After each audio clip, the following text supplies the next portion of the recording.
réseaux sociaux occupent une place très importante, surtout à voir l'avancée et le niveau d'évolution de la technologie dans le monde. Et quand on parle des réseaux sociaux aujourd'hui, le Bénin a fait beaucoup d'actions sur plusieurs plans pour pouvoir mieux orienter l'information qui circule sur les réseaux sociaux. Et cette place-là est accordée à tout le monde. C'est aujourd'hui, bon, c'est facile d'aller sur les réseaux sociaux, d'avoir accès à un Facebook, Twitter ou LinkedIn. Maintenant, il faut savoir comment y aller sur ces réseaux sociaux-là et avoir la bonne information. Donc, la place que ces réseaux sociaux-là occupent aujourd'hui, c'est une place où on a été connecté, l'information circule. Chacun de nous, on est informé des actualités, que ce soit le quotidien de l'autre ou des autres, on est informé. Les réseaux sociaux aujourd'hui, c'est comme un carrefour d'informations où on peut aller se servir, où on peut aller se divertir, non seulement ça, mais aussi apprendre.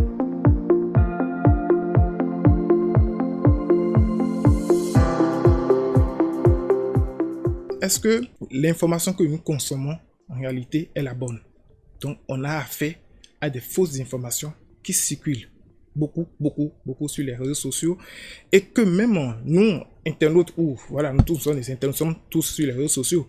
Donc, on n'arrive plus à identifier la bonne information de celle qui est fausse aujourd'hui. Donc, ça fait partie des grandes dérives aujourd'hui, quel que soit le contenu qui est diffusé sur les réseaux sociaux. Voici là où nous sommes aujourd'hui avec la technologie, là où la technologie nous amène, où on n'arrive plus à identifier la bonne information de celle qui est fausse. Quand on parle de période électorale, l'information en période électorale, c'est un peu sensible, mais je pense que le Bénin a fait beaucoup de pas sur les questions de l'information aujourd'hui, tout en mettant déjà en place depuis quelques années le code du numérique qui s'impose à tout citoyen. Même si vous avez une page ou un compte Facebook aujourd'hui, vous ne pouvez plus publier n'importe comment. Donc l'article 550 stipule que voilà, toute personne qui diffuse une fausse information sur les réseaux sociaux ou sur les plateformes est punie par la loi et avec une amende allant de 500 à 1 million et 6 mois à 1 an d'emprisonnement. Il faudrait que chaque citoyen ait le temps de pouvoir avoir l'open source. Quand on parle de l'open source chez nous, c'est que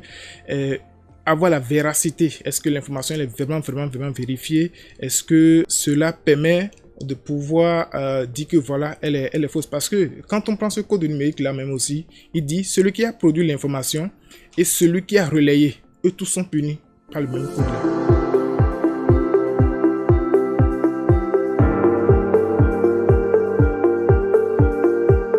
Images et il suffit seulement que d'aller sur votre opérateur Chrome ou d'aller sur votre navigateur Chrome. Vous avez l'onglet genre comme caméra qui vous permet de pouvoir insérer une image et vérifier quand l'information vous parvient en format image.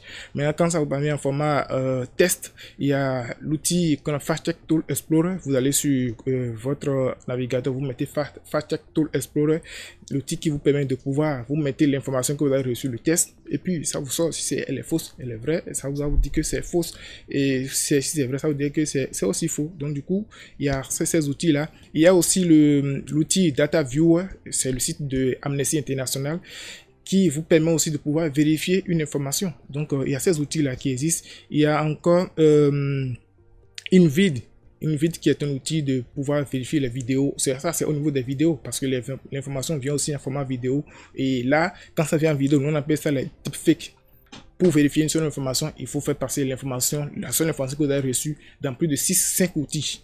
Pour pouvoir dire que vraiment l'information là, elle est fausse. Parce que chaque outil avec sa façon de pouvoir traiter l'information et de vous renvoyer la bonne version.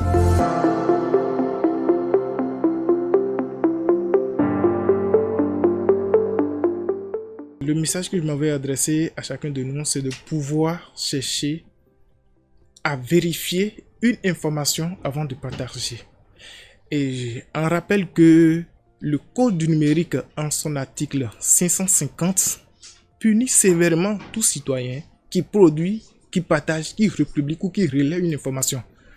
Je rappelle, ces codes-là sanctionnent tout citoyen. Et donc, nous devons faire beaucoup d'attention à ce que nous partageons beaucoup sur les réseaux sociaux.